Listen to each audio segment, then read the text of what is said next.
Hey everyone, Dr. Ziad Dadul here from fflockerroom.com, and today is Fantasy Injury Monday. I'm going to go over some quick updates on some star players and where they stand at this point, coming back from whether it's offseason surgery, last year surgeries, whatever the case may be. So the first guy we're going to talk about is Tyler Eifert. Some interesting news came out over the weekend. The general assumption had been that he had the ligaments in his ankle repaired on the outside of the ankle, which is where you commonly see people spraining their ankle, where they kind of roll inwards. And one of the reporters that was interviewing him noticed that he actually had a scar on the inside of his ankle, which is the deltoid ligament complex. And really, those are a lot more involved in regards to you don't see them sprained very often. They're pretty stable ligaments, and so the fact that he had surgery on those ligaments is a little bit more concerning because that time frame tends to lengthen out. Instead of a 3 to 4 month thing, we're looking more at like a 5 to 6 month thing.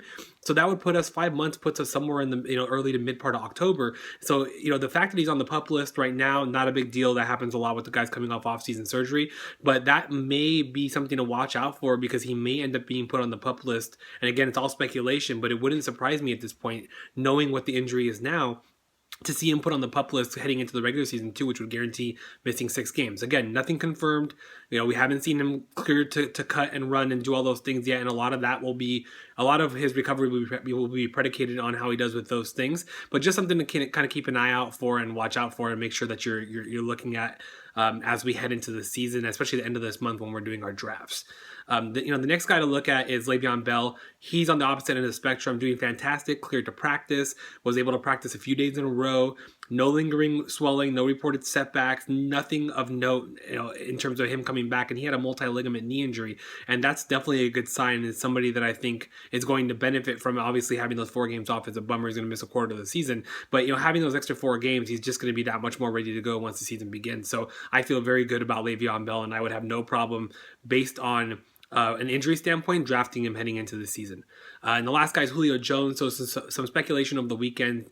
Somebody noted that he had a kind of a ball, like a roller, under his left foot, which is the non-operative side. So he's had a lot of issues with his the Jones fracture and the metatarsal surgery on the right side. He actually had it underneath his foot on the left side, which typically indicates some sort of plantar fascia issue. Very common. It's not something that's out of the ordinary. It could be as simple as just having some discomfort, some calf tightness. It's really nothing to be of concern about at this point in time. They're going to play it safe.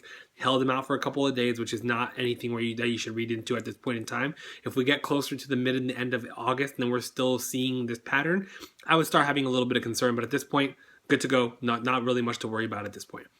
All right, that's it for today, guys. We'll come back at it next week. Go to fflockerroom.com. Just posted a article on 3 really big patterns and things to watch for heading into your drafts, and I think it can really help and provide you a lot of value as you try to navigate some of the injury analysis that you read online as you're drafting guys this year. So go to fflockerroom.com, check that out, and check out all the other great content from our writers. You won't be disappointed. Thanks, guys. Have a good one.